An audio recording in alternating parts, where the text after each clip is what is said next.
जय कुंज बिहारी जय राधा माधव जय कुंज बिहारी गोपी जन वल्लभ जय गिरिवरधारी गोपी जन वल्लभ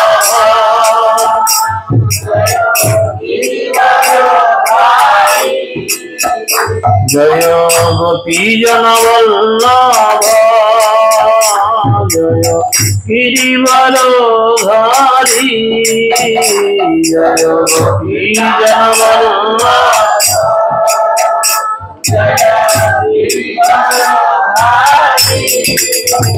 जय राधा माधव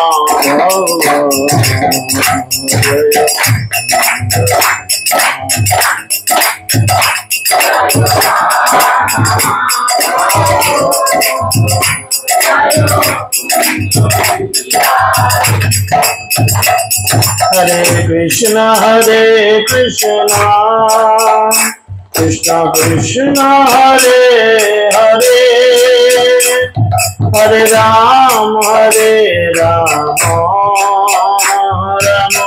राम हरे हरे हरे कृष्ण कृष्ण कृष्ण हरे हरे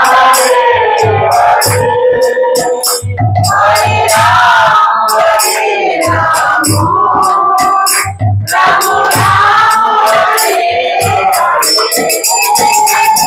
हरे कृष्ण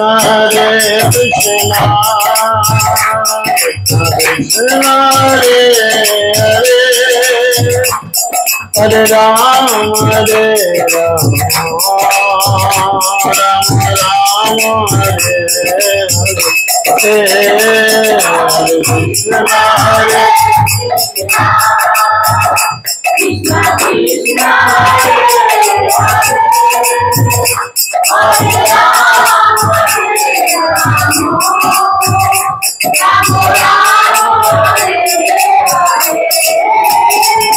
जय राधा माधव जय राधा माधव जय राधा माधव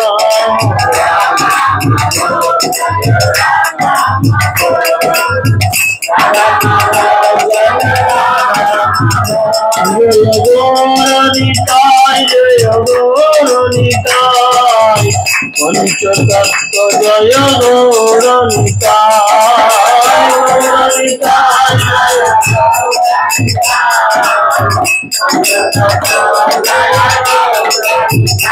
जय जय प्रभुपाद जय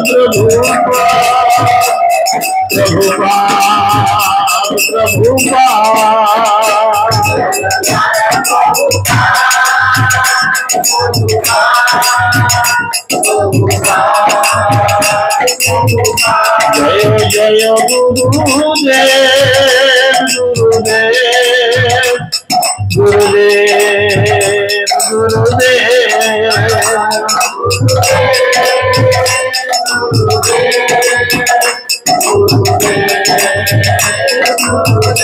निकल गुरु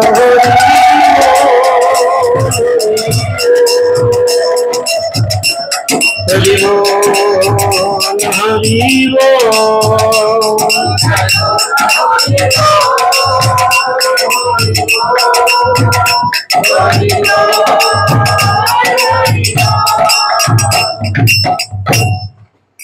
गौर पूर्णानंद वंदेऽहं श्रीगुरुं श्रीयुतपदकमलं श्रीरूपं शग्रजातं शरवणरघुनाथं तं तत्सजीवं साद्वैतं सावधूतं परिजनसहितं श्रीरूपं श्रीराधाकृष्णपदां सहगणललिताश्रीविशाखान्वितांश्च ॐ अज्ञानतिमिरन्धस्य ज्ञानाञ्जनशलाकया चक्षुरुन्मीलितं येन तस्मै श्रीगुरवे नमः विष्णुपादाय कृष्णपृष्ठाय भूतले श्रीमते जयपताकास्वामिनिति नामिने नमाचार्यपादाय निताय कृपापदायिने गौरकथा धामदाय नगरग्रामतारिणे नमयं विष्णुपादाय कृष्णपृष्ठाय भूतले श्रीमते भक्तिवेदांत स्वामिनिति नामिने नमस्ते सरस्वती देवे गौरवाणी प्रचारिणे निर्विशेष शून्यवादे पश्चात्देशतारिणे जय श्री कृष्ण चैतन्य प्रभु नित्यानंद श्री अद्वैत गदाधर शिवासदि गौर भक्तबिंद हरे कृष्णा कृष्ण कृष्ण हरे हरे हरे राम राम राम हरे हरे। ओम नमो भगवते वासुदेवाय ओम नमो भगवते वासुदेवाय ओम नमो भगवते वासुदेवाय हरि ओम तत्सत। সকলকে আন্তর্জাতিক কৃষ্ণ ভবনামৃত সংঘ তথা ইস্কন নামট্টের পক্ষ থেকে প্রীতি শুভেচ্ছা অভিনন্দন। তো আপনারা সকলেই জানেন যে আমরা নিত্যম ভাগবত সেবায় মধ্য দিয়ে অবস্থান করছি। তো গত দিনের ক্লাসে আমরা জানতে পেরেছিলাম চৈতন্য মহাপ্রভু গমন করেছেন বৃন্দাবনের উদ্দেশ্যে।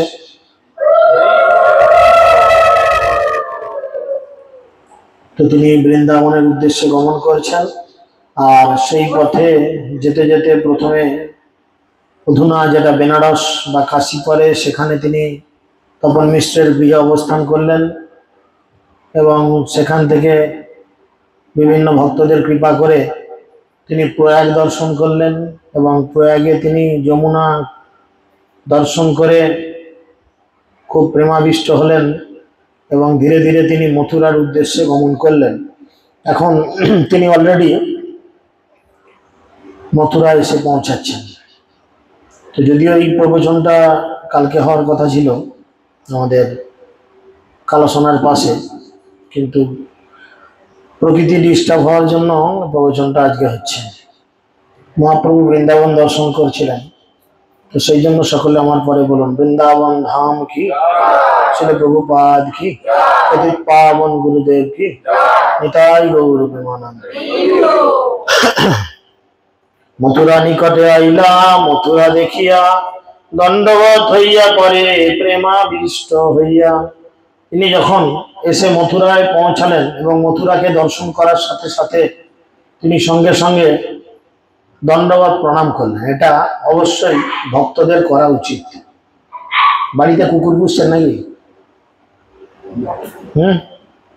বলে যে গৃহে কুকুর থাকে সে বাড়িতে ভগবানের সেবা হয় না। আপনি হন আর আপনার দাদাই হন, দুজনেরই সিনসিয়ার হওয়া দরকার। আত্মানন্দবাবুকে ফোন করে জিজ্ঞেস করুন, বাবু আরামবাগ এলাকাতেই আছে, উত্তর দিয়ে দেবে। যে গৃহে কুকুর থাকে সে বাড়িতে ভগবানের সেবা হয় না। আপনি লোক দেখানো যতই ভগবানের জন্য যা খুশি করুন,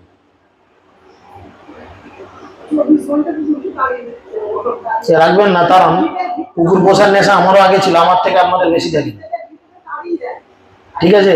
তো আমার বাড়িতে এখন একটা কুকুরও নাই। তোরা খেতে দিস বলেই আসে, এমনি তো আসবে না। এমনি কি আসে? আমাকে ডেকেছিস বলেই আসছে। তুমি এমনি আসবো? তো আরো তো ভক্তরা আছে, তারা তো এমনি আসছে না। ওকে বেশি লাই দিচ্ছিস, প্রশ্রয় দিচ্ছিস, কেউ না কেউ দিচ্ছিস তোরা, তাই ঘরে উঠছে, মাথায় উঠছে। খেতে পড়তে নিশ্চয়ই কেউ দিচ্ছে, হয় তোরা নাহলে তোর জেঠুরা কেউ না কেউ দিচ্ছে, নিশ্চয়ই দিচ্ছে, তাহলে আসবে না। যাই হোক, ভক্তি নষ্ট হওয়ার বিভিন্ন কারণ তো থাকে, এগুলো এক একটা সূক্ষ্ম সূক্ষ্ম কারণ, যেগুলোর জন্য আমরা করি লোক দেখানো ঘোরা ভাজা হয়ে যায়। এগুলো সবার জানা উচিত। এমন একটা পবিত্র জন্তু যে স্পর্শের সাহায্যে, এমন কেউ লজিক্যালি তর্ক করতে পারে, লজিক্যালি কেউ তর্ক করতে পারে যে মহাপ্রভুর কাছে তো রামানন্দ রায়ের কুকুর এসেছিল, মহাপ্রভু তাকে নারকেল খাইয়ে উদ্ধার করেছিল। এখন তর্কে বহু দূর যাওয়া যায়, বিশ্বাসে মিলায় বস্তু তর্কে বহু দূর কথাই আছে। বেদে বলছে পশু পাখির বা মানুষের বা যে কোনো পশু পক্ষীর পায়খানা অপবিত্র, ছুঁলেই স্নান করতে হয়, বেদে বলছে। গু মারালে কি করবি? চান করবি তো? তাহলে গোবর যদি হাতে করে ঘাঁটিস বা মারাস, গোবর তো গু। আপাত বিরোধী কথা সব জায়গাতেই আছে, কিন্তু সিদ্ধান্ত বুদ্ধি দিয়ে বিচার বিবেচনা করা দরকার। রামানন্দ রায়ের যে কুকুরটি ছিল সে ভক্তিতে বাধা দিত না, সে ভক্তির অনুকূল ছিল, প্রতিকূল না। আর এগুলো কি করছে? ভগবানের কথা শুনবি কি কেউ কেউ কেউ কেউ তাদের পেটের জ্বালায় অন্য জ্বালায় হতে চাচ্ছে। ভক্ত বাড়ি ঢুকলেই মনে হবে মন্দিরে ঢুকছি। ইস্কন মন্দিরে হলে কুত্তা চাচায় না, ছোট ছোট বাড়িগুলো হবে ইস্কন মন্দির। এখানে এমন কোনো আচরণ, এমন কোনো কাজ, এমন কোনো নিজেদের আচরণ চলবে না যে সেটা মন্দির বিরোধী কার্যকলাপ হবে। এটা প্রত্যেককে লক্ষ্য রাখতে হবে, বাড়ির প্রত্যেকটা মেম্বারকে সেরকম চিন্তা ভাবনা করে চলতে হবে। আর যদি টানা করি কিছু করার নেই, ওই লোক দেখানো ভক্তি হবে। যাই হোক, ক্ষমা করো, ভুল দেখলে বলা আমার একটা রোগ। তো মথুরা আসিয়া কইলা বিশ্রান্তি তীর্থে স্নান, জন্মস্থানে কেশব দেখি করিলা প্রণাম। তো তিনি মথুরায় আসলেন, আর মথুরায় এসে বিশ্রাম ঘাট বলে একটি জায়গা আছে। যারা বৃন্দাবনে গেছেন, মথুরায় কংসের কারাগারের পাশেই যে যমুনা প্রবাহিত হচ্ছে, সেখানে বিশ্রাম ঘাট বলে একটি জায়গা আছে। সেই বিশ্রাম ঘাট নামক জায়গায় মহাপ্রভু স্নান করলেন, করার পরেই জন্মস্থানে প্রবেশ করলেন। জন্মস্থান মানে সেটা একটা মন্দির, মন্দিরে প্রবেশ করা উচিত অবশ্যই হাত পা ধুয়ে স্নানাদি করে, তাই না? দুপুরে 2 ঘন্টার বেশি ঘুম যদি হয়ে যায় তখন তাকে স্নান করা উচিত, শাস্ত্র বলে। স্যার আমরা অনেকেই হয়তো আজকে সকাল সকাল খেয়েছি 12টা 1টায়, দিয়েছি বাদলার বাজারে 8 করে ঘুম দিয়ে একদম বিকাল 4টে পর্যন্ত, 3-4 ঘন্টা যা করে চোখে মুখে জল দিয়ে ঢুকে বললাম মন্দিরে। বলল অ্যাটলিস্ট অন্তত আচমন তো দরকার, দাদার সঙ্গে তিলক তো দরকার। 12 জায়গায় দেওয়ার দরকার নেই, যেখানটা দেখতে পারে সেখানটায় দাও, কপালটা টুক করে টেনে দিয়ে ঢুকে পড়ো। এই আচরণ অনেকেরই আছে, লোকে কি বলবো। গুরু মহারাজ বারবার বলছেন এগুলো হচ্ছে ছলনা বা প্রতারণা। আপনারা প্রতারণা করবেন না, ভক্তিতে প্রতারণা করবেন না। প্রতারণা করলে ভগবান কিন্তু আপনাকে ছেড়ে কথা বলবেন না। আর যদি ভগবানের সঙ্গে প্রতারণা না করে আমরা বিশ্বাসের জায়গায় থাকি, ভগবান আপনার জন্য লড়াই করবে। এই বৃন্দাবন সেই ধাম, যে ধামের কথা বলছি। রূপ গোস্বামী বলছেন রঘুনাথ দাস গোস্বামীকে, যে রঘুনাথ তুমি কি ভক্তি করলে, কি এমন ভক্তি করলে যে তুমি ধামের সেবা করতে এসে ধাম তোমার সেবা করছে? তুমি কি জন্য বৃন্দাবনে আসলে? আমরা বৃন্দাবনে কেন যাই? রাধা কৃষ্ণের সেবা করতে যাই না, রাধা কৃষ্ণকে দিয়ে আমাদের সেবা করাতে যাই? কি করতে যাই? আমরা মায়াপুর কি করতে যাই? মায়াপুর একটা ধাম তো, হ্যাঁ হ্যাঁ কি না? তা মায়াপুরে গিয়ে আমাদের কি করা উচিত? ধাম সেবা করা উচিত না ধামকে দিয়ে আমাদের সেবা করা উচিত? ধাম সেবা করা উচিত। তো আমরা সেখানে গিয়ে বলি প্রভু এই ঘর আহা হচ্ছে না, বিছানায় 2টো আছি, 6 জন, কোথাকে শোবো?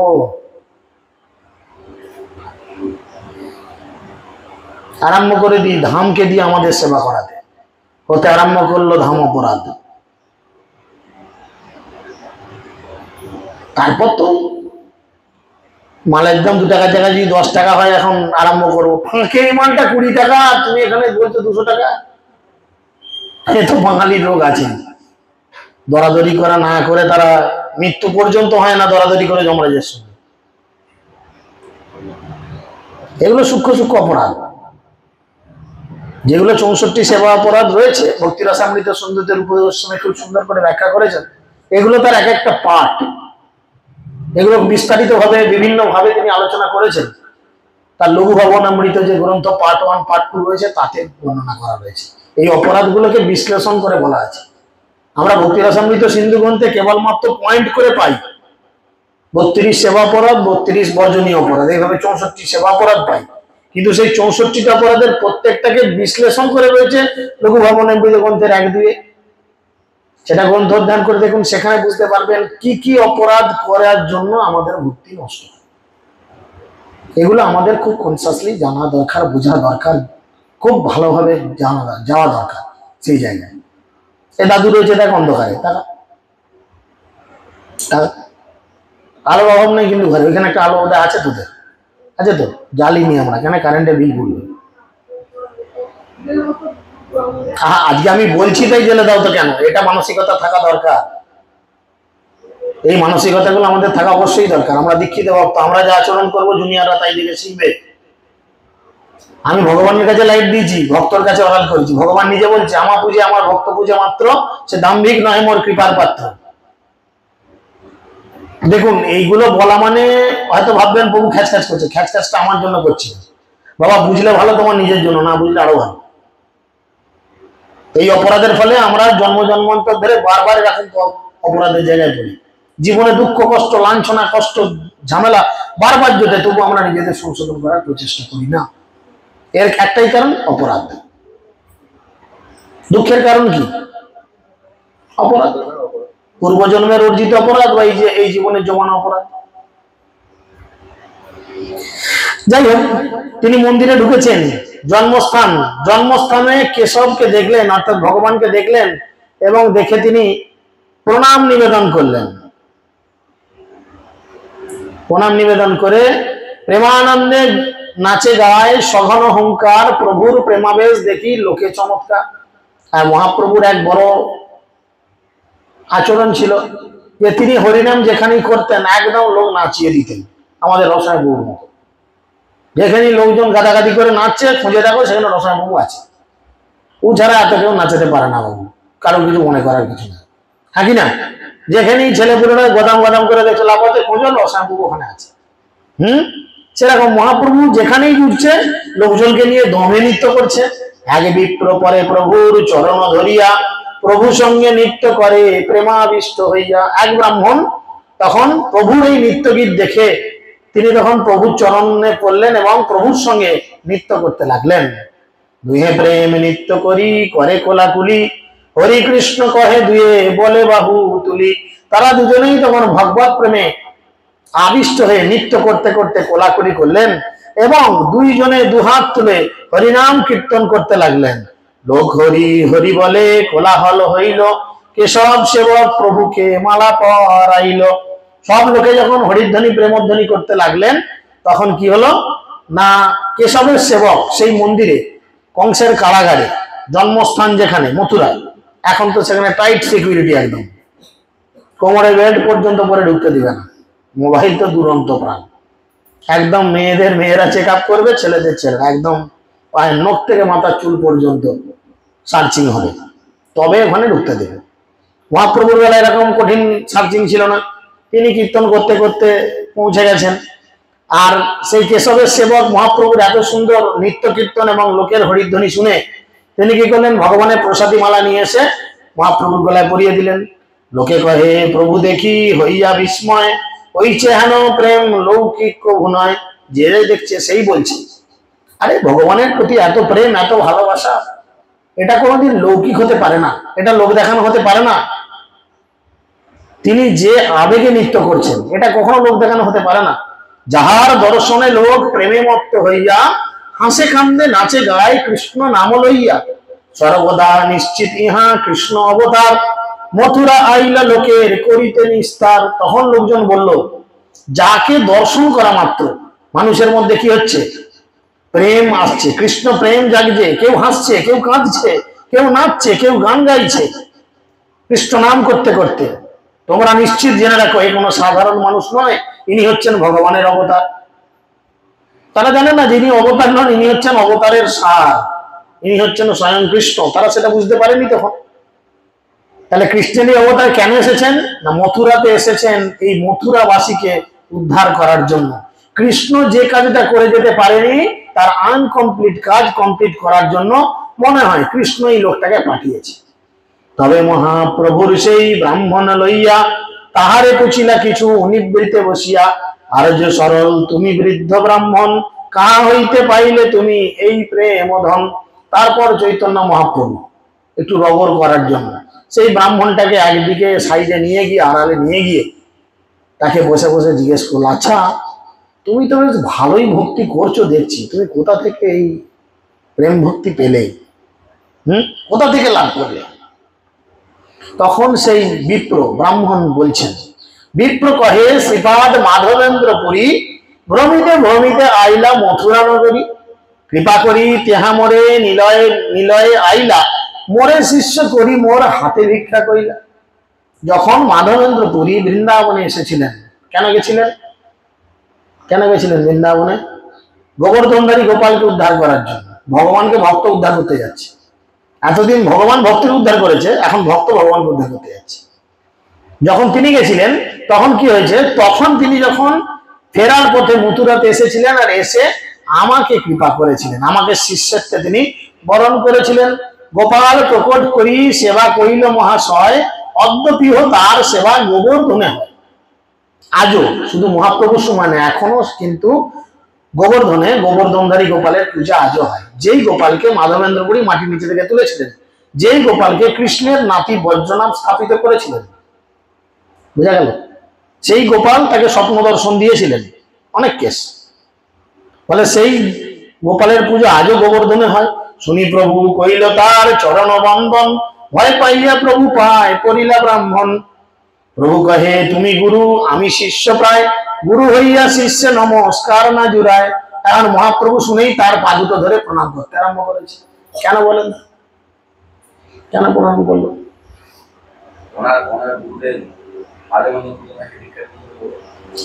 তো তার জন্য ধরেছেন, ঠিক বুঝান।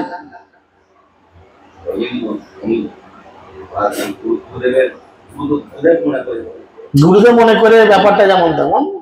মহাপ্রভুর গুরুদেবের নাম ঈশ্বরপুরী, ঈশ্বরপুরী গুরুদেবের নাম মাধবেন্দ্রপুরী।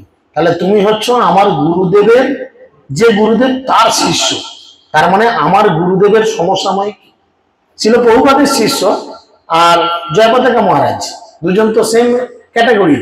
তাহলে জয়পতাকা মহারাজকে আমরা যতটা শ্রদ্ধা ভক্তি করবো, প্রভুপাদের একজন শিষ্যকে ঠিক ততটাই আমরা শ্রদ্ধা ভক্তি করবো। দুজনই সেম অ্যান্ড ইকুয়াল। তাই এখানে তিনি তাকে গুরুদেব রূপে মনে করে প্রণাম জানালেন। শুনিয়া বিস্মিত বিপ্র কহে ভয় পাইয়া, হইছে বাদ কহ কেন সন্ন্যাসী হইয়া। তুমি সন্ন্যাসী, তুমি কেন আমাকে এরকম কথা বলছো? আমি তোমার গুরুদেব, গুরুদেব। কিন্তু তোমার প্রেম দেখি মনে অনুমানী, মাধবেন্দ্রপুরীর সম্বন্ধ ধরো জানি। কিন্তু আমি তোমার কৃষ্ণের প্রতি এই গাঢ় প্রেম দেখে আমার মনে মনে সংশয় হচ্ছে কি, যে তুমি মনে হয় মাধবেন্দ্রপুরীর থেকেই বীজ পেয়েছো। কোন গাছের বীজ? বোঝা গেল, আম খেয়ে বোঝা যায় এটা ফজলি আম কি ল্যাংড়া আম কি হিমসাগর আম, তাই না?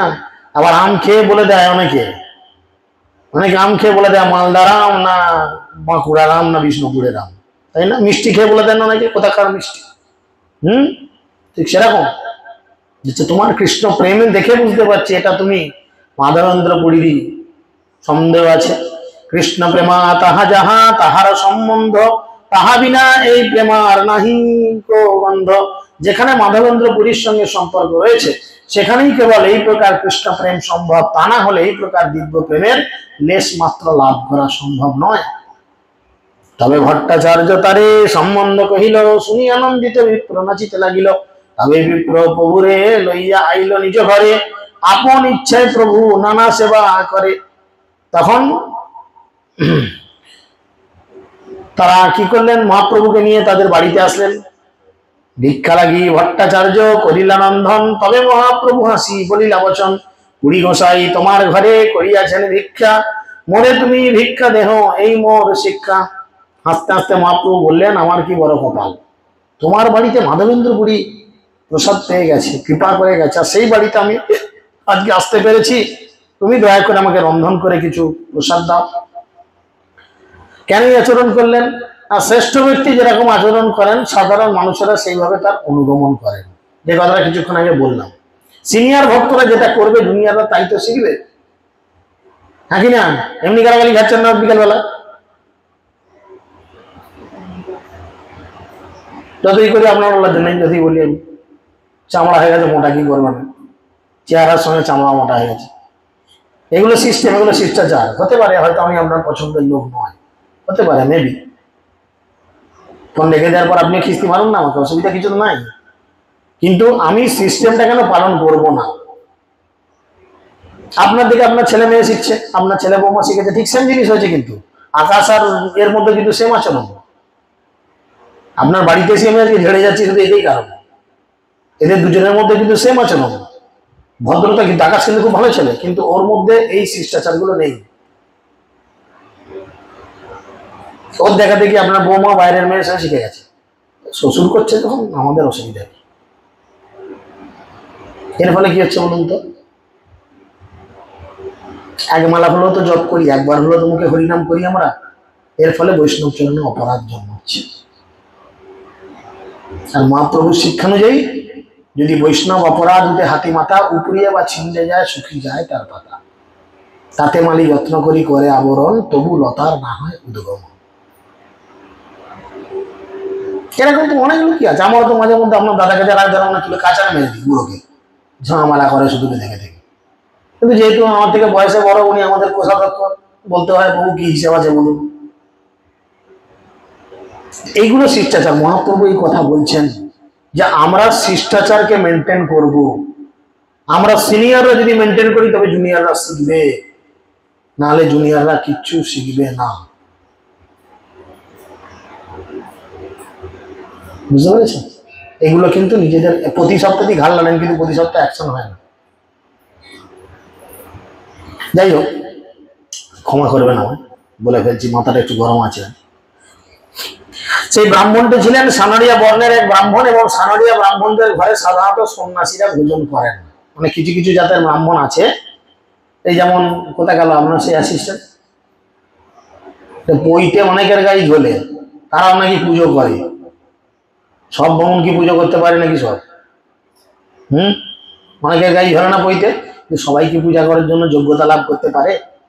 সেরকম একটা ব্যাপার হচ্ছে। এই জাতের ব্রাহ্মণের বাড়িতে সাধারণত সন্ন্যাসীরা ভোজন করেন না, কিন্তু তিনি করলেন কেন? এখানে বলছেন, তথাপি পুরী দেখি তার বৈষ্ণব আচার, শিষ্য করি তার ভিক্ষা কইল অঙ্গীকার। যদিও সন্ন্যাসীরা সানরিয়া ব্রাহ্মণের ঘরে ভোজন করেন না, তথাপি শ্রী মাধবেন্দ্র পুরী সেই ব্রাহ্মণটিকে বৈষ্ণব আচার আচরণ দর্শন করে তাকে শিষ্যত্বে বরণ করলেন, এবং তার গৃহে ভিক্ষা করে লোকজনকে শিক্ষা দিলেন কিভাবে কনিষ্ঠ ভক্তদের সঙ্গে আচরণ করতে হয়। তিনি দেখালেন, মহাপ্রভু তারে ভিক্ষা মাগিল, দৈন্য করি সেই বিপ্র কহিতে লাগিল, তোমারে ভিক্ষা দিব বড় ভাগ্য সে আমার, তুমি ঈশ্বর নাহি তোমার বিধি ব্যবহার, মূর্খ লোক কইবে তোমার নিন্দন, সহিতে না পারিব সেই দুষ্টের বচন। তিনি তাকে বলছেন, চৈতন্য মহাপ্রভু তখন কি করলেন, যেহেতু আমার গুরুদেবের গুরুদেব তোমার কাছে এত দৈন্যত সহ প্রসাদ পেয়ে গেছে, কৃপা পেয়ে গেছে, করে গেছে, তাই মহাপ্রভু কি করলেন, জোরহাত করে দৈন্যতার সঙ্গে তার কাছে ভিক্ষা চাই। আর সে তখন কান মুলে নাক গোলা দিচ্ছে, ছি ছি ছি, আপনি স্বয়ং ভগবান।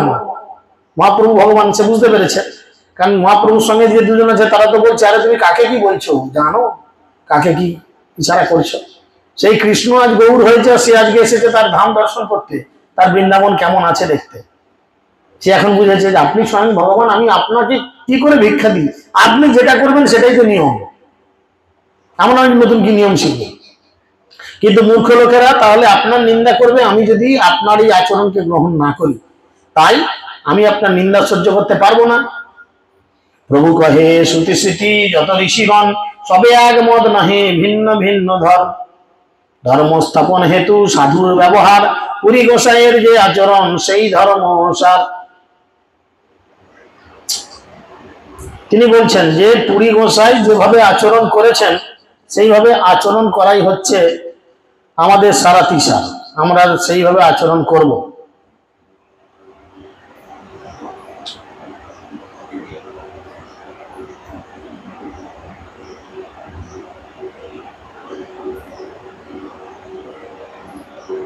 এই বলে মহাপ্রভু তার সাথে কি করলেন, কিছু ভিক্ষা প্রসাদ পেলেন, তাকে দিলেন। প্রচুর লোকজন জুটছে, মহাপ্রভু যেখানেই যায় কোটি কোটি লক্ষ লক্ষ লোক এসে পৌঁছে যায়। যারা মহাপ্রভুকে দেখে তারাই কৃষ্ণ প্রেম লাভ করে, আবার তাদের যারা দেখে তারাও প্রেম লাভ করে। তবে সেই বিপ্র প্রভুকে ভিক্ষা করাইল, মধুপুরীর লোক সব প্রভুকে দেখিতে আইল, লক্ষ লক্ষ লোক আইসে নাহিক গণন, বাহিরে হইয়া প্রভু দিলা দর্শন। বাহু তুলি বলে প্রভু হরি হরি বল, প্রেমে মত্ত নাচে লোক করি হরি বল। প্রচুর লোক বাইরে এসে গেছে, সে ব্রাহ্মণের বাড়ির বাইরে। মহাপ্রভু বাড়ির বাইরে গেলেন, গিয়ে সবাইকে দেখে হাত তুলে, যেমন নেতারা বলে আর কি, সেরকম দুই হাত তুলে হরি বল করলেন। আর মহাপ্রভুকে এরকম দেখে সবাই হরিধ্বনি করলেন। যমুনার 24 ঘাটে কইল প্রভুষান, সেই বিপ্র প্রভুকে দেখায় সব তীর্থস্থান। ব্রজকে বুঝতে হয় কিভাবে, কোন ধামকে বুঝতে হয় কিভাবে? নরোত্তম দাস ঠাকুর তার কীর্তনে বলছেন, ধামবাসী দেখিলেই কি করা উচিত, চরণে পড়া উচিত। ছন্দটা আমি ভুলে গেলাম। ধামবাসী দেখিয়া চরণে পড়িব জানি, কৃষ্ণের দাস তবে করাইবে আমায় মানি। ধামবাসী দেখিলেই চরণে পড়িব জানি, কৃষ্ণের দাস তবে আমাকে করাইবে জানি। মানে যখনই কোনো ধামবাসীকে দেখবো তার চরণে আত্মনিবেদন করা উচিত, সে আমাকে হাতে ধরে কৃষ্ণকে দেখাবে। আর তিনি ধামবাসী মানে তিনি জানেন আপনার হাট বসন্তপুরকে বাইরের লোক বেশি জানবে না আপনি বেশি জানবেন? কে বেশি জানবে? আপনারা এখানকার স্থানীয় বাসিন্দারা জানবে। তাহলে এই গ্রামটাকে সম্পর্কে যদি জানতে হয় আমি বাইরের লোককে হাতে ধরে ঘুরবো, গুগল ম্যাপের সাহায্য নেবো, না আপনার গ্রামের কোন একজন মানুষের সাহায্য নেবো? গ্রামের মানুষের সেরাম যদি বৃন্দাবনকে বুঝতে হয় একজন ব্রজবাসীর তত্ত্বাবধানে থেকে মহাপ্রভু সেই শিক্ষা দিলেন। সেই শিক্ষা দিয়ে কি করলেন, তাকে নিয়ে মহাপ্রভু এবারে বৃন্দাবন এক্সপ্লোর করতে আরম্ভ করলেন। প্রথমেই তিনি পরপর 24টা যে ঘাট রয়েছে, মার্ভেলাস যে ঘাট রয়েছে, সেই ঘাটে তিনি স্নান করলেন। আর সেই বিপ্র তাকে সমস্ত তীর্থস্থানগুলি দেখালেন। 24টি ঘাট কি কি? আঙুলে ঘাট গুনেন।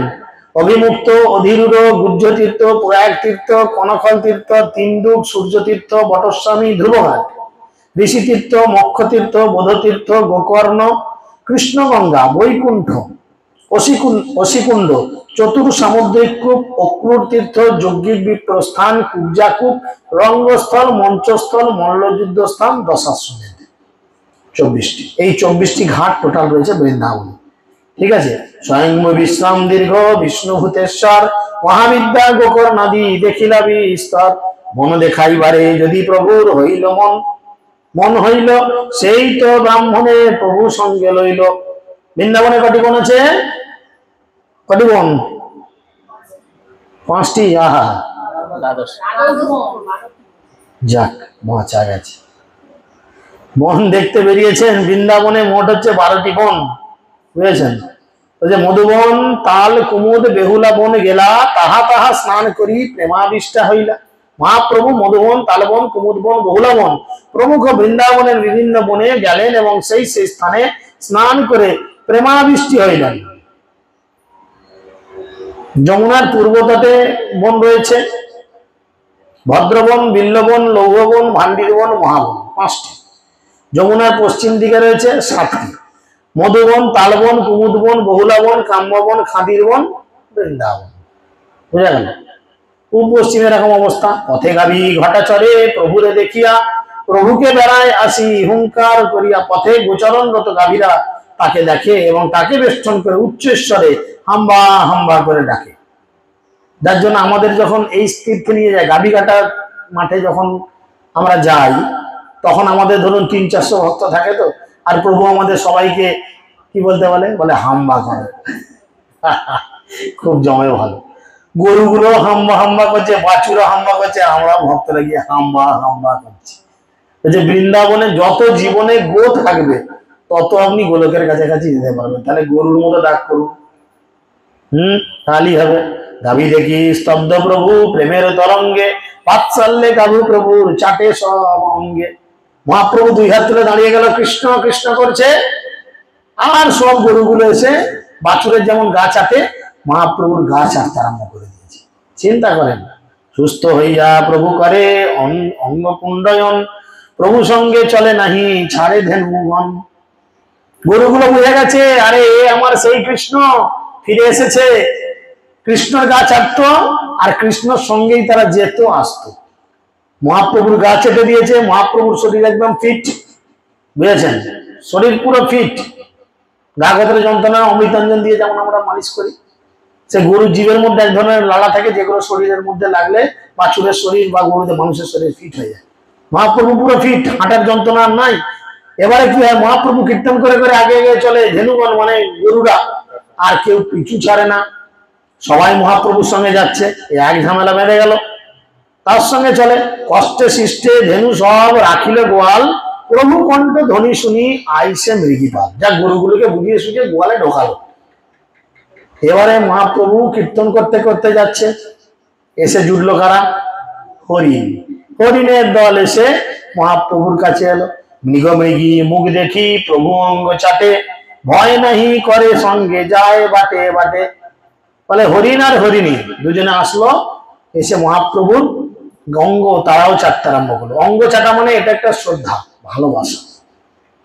মা যেমন সন্তানকে ভালোবাসলে গায়ে মাথায় হাত বুলিয়ে দেয়, সেরকম পশু পাখিরা তার তো হাত পা নেই, গরু বাছুরকে আদর করে কিভাবে?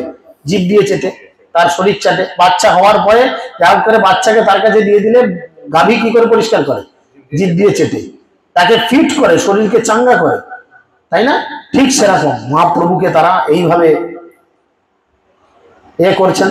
সুপ্তিক ভৃঙ্গ প্রভুরে দেখি পঞ্চম গায়, শিখিগণ নৃত্য করি প্রভু অঙ্গে যায়। প্রভু দেখি বৃন্দাবনের বৃক্ষলতা গণে, অঙ্কুর পুলক মধু অশ্রু বরিশনে। শ্রী চৈতন্য মহাপ্রভুকে দর্শন করে বৃন্দাবনের বৃক্ষলতারা আনন্দে উদ্বেল হলো, তাদের অঙ্কুর পুলকিত হলো এবং আনন্দ স্বরূপ মধু বর্ষণ করতে লাগলো। ফুল ফল ভরি ডাল পরে প্রভু পায়, বন্ধু দেখি বন্ধু যেন ভেট লইয়া যায়।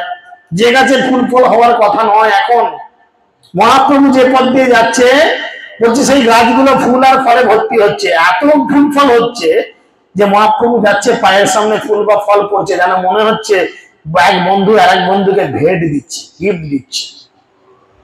বুঝে যাচ্ছে কি অবস্থা চলছে? প্রভু দেখি বৃন্দাবনের স্থাবর জঙ্গম, আনন্দিত বন্ধু যেন দেখো বন্ধুগণ।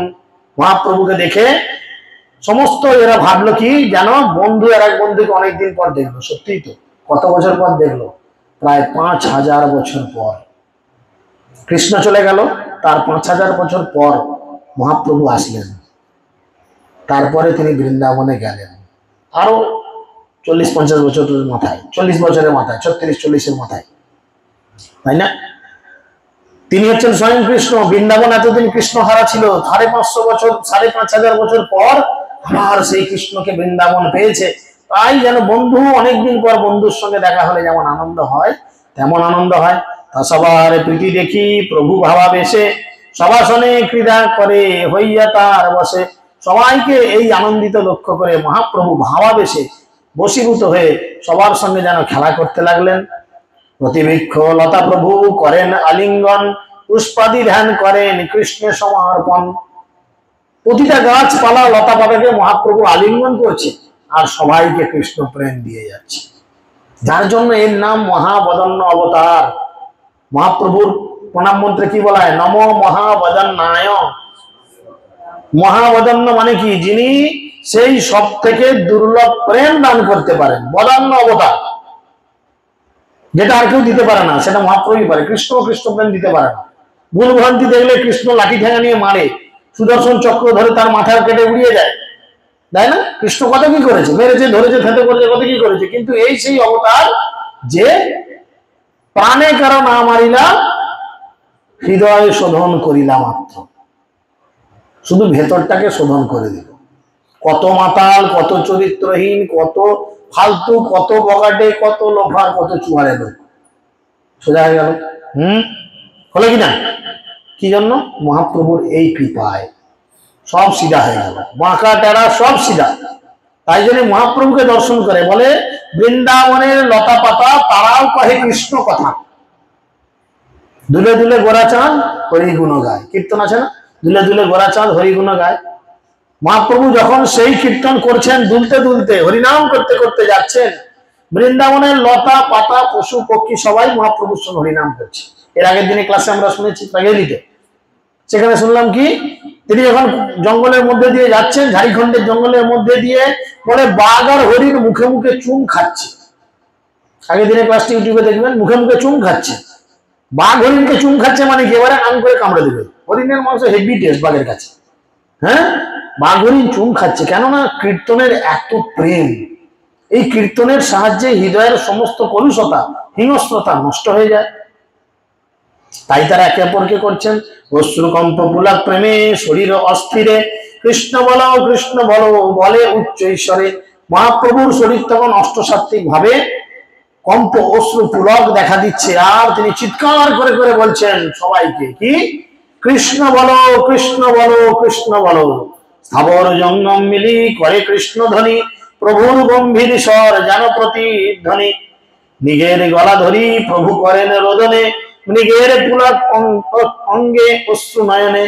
হরিণের গলাটা ধরেছে, ধরে হরিণের কানে কানে বলছে, তুই একবার কৃষ্ণ বল। আর হরিণ কৃষ্ণ নাম করে কৃষ্ণ প্রেমে পাগল হয়ে হরিণও কান্না করছে, আর হরিণের চোখের জল মহাপ্রভুর বুক হয়ে কাপড় পর্যন্ত ভেজে। শুধু জিনিসটা ইমাজিন করুন, কত সুন্দর সেই দর্শন। বৃক্ষ ডালে সুখসারি দিল দর্শন, তাহা দেখি প্রভুর কিছু শুনিতে হইল মন। সুখ আর সারি, একজন রাধারানীর সেবিকা, একজন কৃষ্ণের সেবক। এদের দুজনের কি স্পেশালিটি? দুজনেই দুজনের বসকে হাইলাইট করে। এ রাধারানীকে হাইলাইট করে, কৃষ্ণকে হাইলাইট করে। শেষে কেউ হেরে আর যায় না, দুজনের মিলন হয়ে যায়, তাই না? অ্যাকচুয়ালি কৃষ্ণ রাধা দুজনেই সমান। তাই জন্য দেখে মহাপ্রভুর মনে মনে ইচ্ছা হলো, সুখ সারিকা প্রভুর হাতে উড়ি পরে, প্রভুকে শুনাইয়া কৃষ্ণের গুণ শ্লোক পরে। উড়ে এসে একদিকে সুখ, একদিকে শাড়ি। মহাপ্রভু দুই হাতে কীর্তন করছেন, একদিকে সুখ, একদিকে শাড়ি বসেছে। এসে তারা কি করছেন? সেই সুখ শাড়ি তারা সুন্দর করে মহাপ্রভুর কাছে কৃষ্ণের গুণ মহিমা কীর্তন করছে। কি বলছেন? সৌন্দর্যম ললনাই ধরিত দলতম লীলা, রমাস্তম্ভিনী বিরিজম কুন্দকিত আদ্রি মম আলয়া পরে বধ্যম গুণা, শীলম সর্বজন অরুণঞ্জম আহো যস্য অয়ম অসৎ, প্রভু বিদ্যম বিশ্ব জননীম কীর্তি অবতারত কৃষ্ণ জগন মহান। সুখ গাইল কি? এটা একটা গান, আমি পদ্মসালে বললাম। যার সৌন্দর্য রমণীদের ধৈর্যকে হরণ করে, যার সৌন্দর্য রমণীদের ধৈর্যকে হরণ করে, তার কাছে যেতেই হবে, নাহলে বিপদ। এরকম ফিলিং আমাদেরও আছে। কখন বলেন তো? জোর পায়খানা পেয়ে গেলে, যাচ্ছে না, তাড়াতাড়ি ধরো না, নাহলে প্যানময় হয়ে যায় না, এরকম ধৈর্য ধরা যাচ্ছে না, যেমনি বেরিয়ে হা।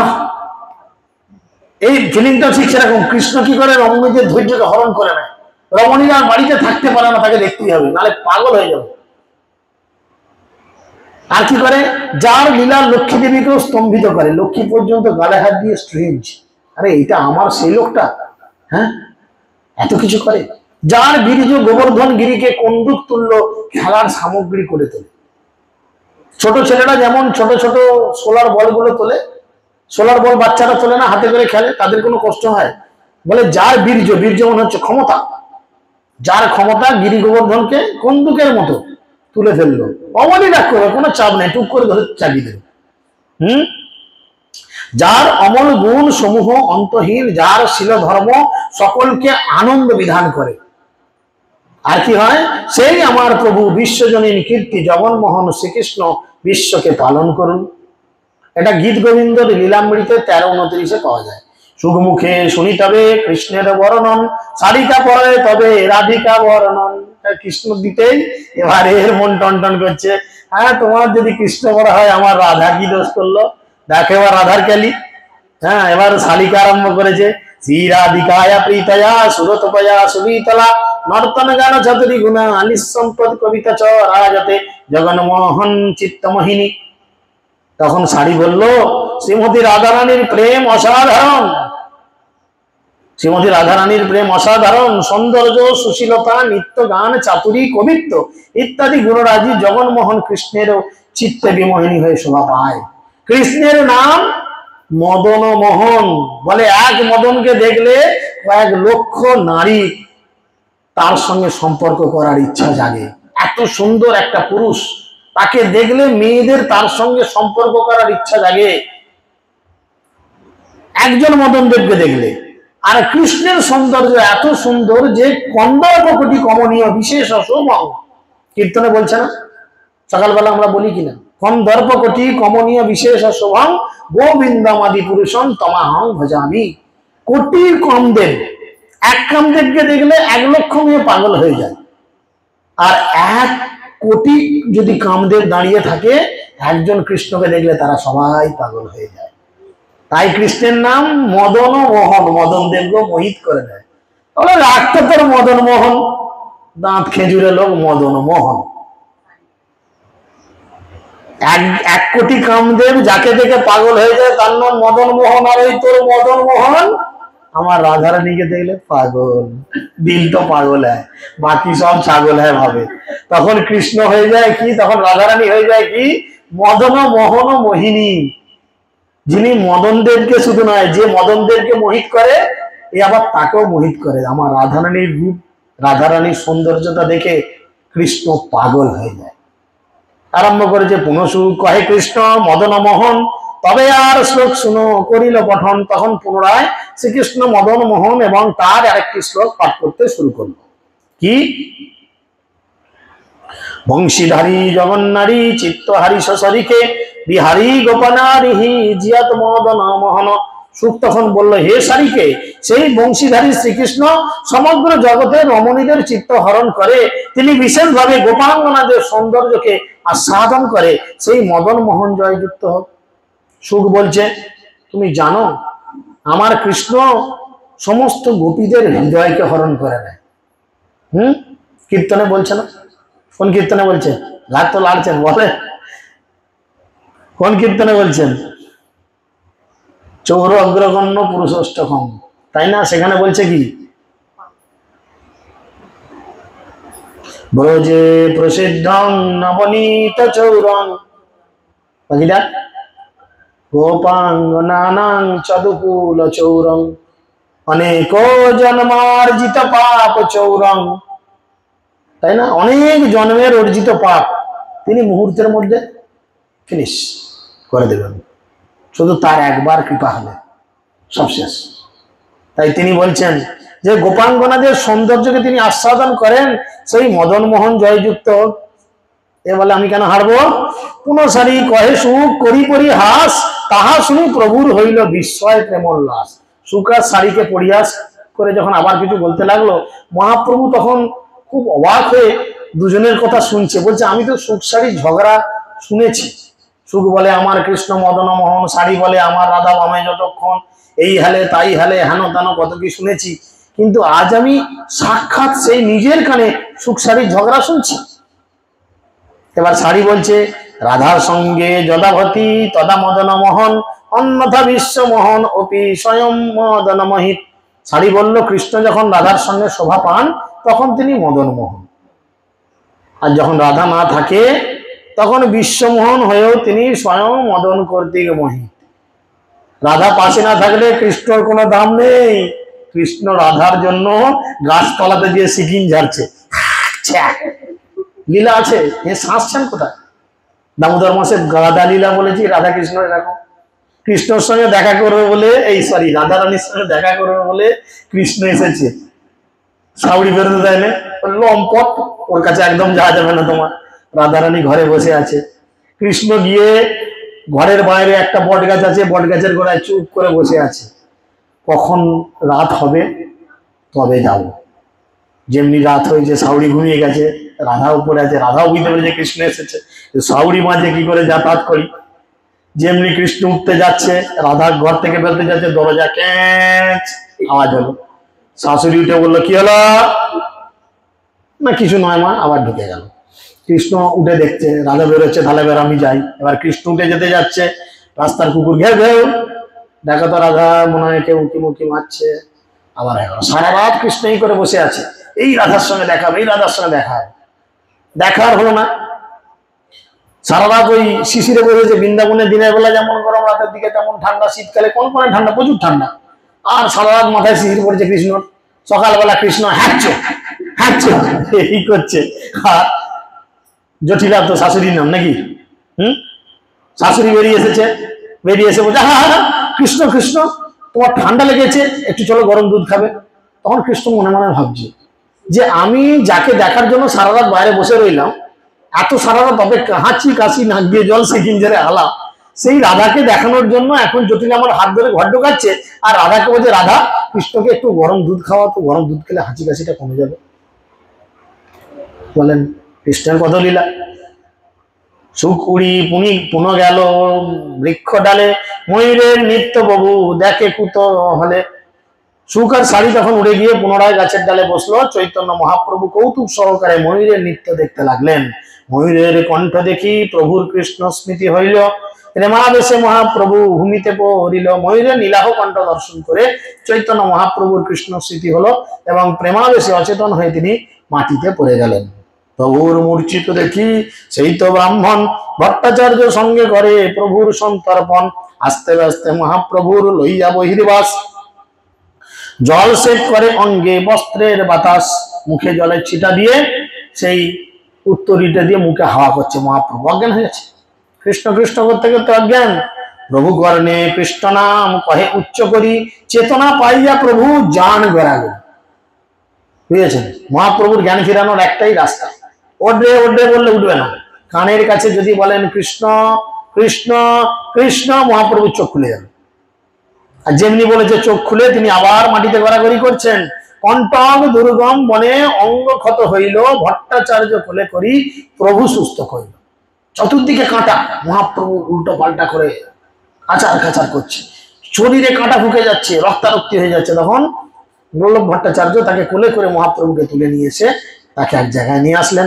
কৃষ্ণ বেশে প্রভুর প্রেমে গর গর মন, বল বল উঠি করি করয় কর্তন। এতক্ষণ সুখসারীর মুখে রাধা কৃষ্ণের অপ্রাকৃত গুণমহিমা শ্রবণ করেছেন, সেটাই মাথার মধ্যে খেলছে। যখন জ্ঞান ফিরছে চিৎকার করে বলছে, বলো তোমরা আরো বলো, আরো বলো, আরো বলো, আমি শুনতে চাই রাধা কৃষ্ণের আরো লীলা। ভট্টাচার্য সেই বিপ্র কৃষ্ণ নাম গায়, নাচিতে নাচিতে পথে প্রভু চলি যায়। এইভাবে মহাপ্রভু কর্তৃক আদিষ্ট হয়ে বলভদ্র ভট্টাচার্য সেই ব্রাহ্মণ কৃষ্ণ নাম কীর্তন করতে লাগলেন এবং নাচতে নাচতে চৈতন্য মহাপ্রভু সেই পথে চলতে লাগলেন। প্রভুর প্রেমাবেশ দেখি ব্রাহ্মণ বিস্মিত, প্রভু রক্ষা করি লাগি ব্রহ্ম বিপ্র হইল চিন্তিত। তখন সেই ব্রাহ্মণের খুব চিন্তা হলো, এই যে আচার কাচার করছে কৃষ্ণ নাম করতে করতে, একে কি করে রাখবো আমরা? পাহাড়ের উপর থেকে ঝাম মেরে দেবে, পাথরে পড়ে যাবে, কাঁটায় পড়ে যাবে, কি করে রাখবো? খুব চিন্তা হচ্ছে। নীলাচলে ছিলা জইছে প্রেমাবেশ এমন, বৃন্দাবন যাইতে পথে হইল শতগুণ। যতদিন পুরীতে ছিল নীলাচলে ততদিন শান্তশিষ্ট ছিল, জগন্নাথের কাছে ছিল, বাবা ঠান্ডা ছিল। বৃন্দাবনে এসে জানো বড় পাগল হয়ে গেছে। সহ শতস্র গুণ প্রেমে বারে মথুরা দর্শনে, লক্ষ গুণ প্রেম বারে ভ্রমণে জবে মন। মথুরাকে দেখলো, তার মধ্যে সহস্র গুণ প্রেম বাড়লো। আর যখন তিনি বৃন্দাবনের বনের মধ্যে গমন করলেন, তার প্রেম তখন লক্ষ গুণ বেড়ে গেল, তাই না? অন্য দেশ প্রেমে উজ্জ্বলে বৃন্দাবন নামে, সাক্ষাৎ ভ্রময়ে এবে সেই বৃন্দাবনে। প্রেমে ঘর ঘর মন রাত্রি দিবসে, স্নান ভিক্ষাদি নির্বাহ করেন অভ্যেসে। চৈতন্য মহাপ্রভু অন্য স্থানে ছিলেন, তখন বৃন্দাবনের নাম শোনা মাত্রই তার প্রতি প্রেম উথলে উঠত। আর এখন তিনি সেই বৃন্দাবনের ভ্রমণ করতে লাগলেন, তখন দিন রাত তার মনের মধ্যে গভীর প্রেমে মগ্ন হলো। তিনি কেবল অভ্যাসের বসে স্নানাহার করতেন। এই মতো প্রেম যাবৎ ভ্রমিল বারবন, একত্রে লিখুন সর্বত্র না যায় বর্ণন। এইভাবে তিনি 12টি বন ভ্রমণ করলেন। বৃন্দাবনে হইল প্রভুর যতকে প্রেমের বিকার, কোটি গ্রন্থে অনন্ত লিখেন তাহারও বিস্তার। বৃন্দাবনে মহাপ্রভু যা লীলা করেছেন, যদি কোটি গ্রন্থ লেখা হয় তাও লিখে সারা করে জানে না। তবু লিখিবারে নারে তার একক্ষণ, উদ্দেশ্য করিতে তার দিক দর্শন। জগৎ ভাসিল চৈতন্য লীলার পাথরে, যার যত শক্তি তত পাথরে সাঁতারে। মহাপ্রভুর এই প্রেম দেখে জগৎ বৃন্দাবনের প্রতি অনুরক্ত হলেন। এইভাবে মহাপ্রভু বৃন্দাবনকে এক্সপ্লোর করলেন। তো আমরা পরবর্তী ক্লাসে আবার শুনবো বৃন্দাবনের যে সমস্ত ধামগুলো রয়েছে, যেখানে যেখানে রাধাকৃষ্ণ লীলা করেছিলেন, সেই সব লীলাস্থলিতে মহাপ্রভু তার এই 2 পারিষদ বর্গকে নিয়ে গিয়ে কিভাবে লীলা করেন। হরে কৃষ্ণ হরে কৃষ্ণ।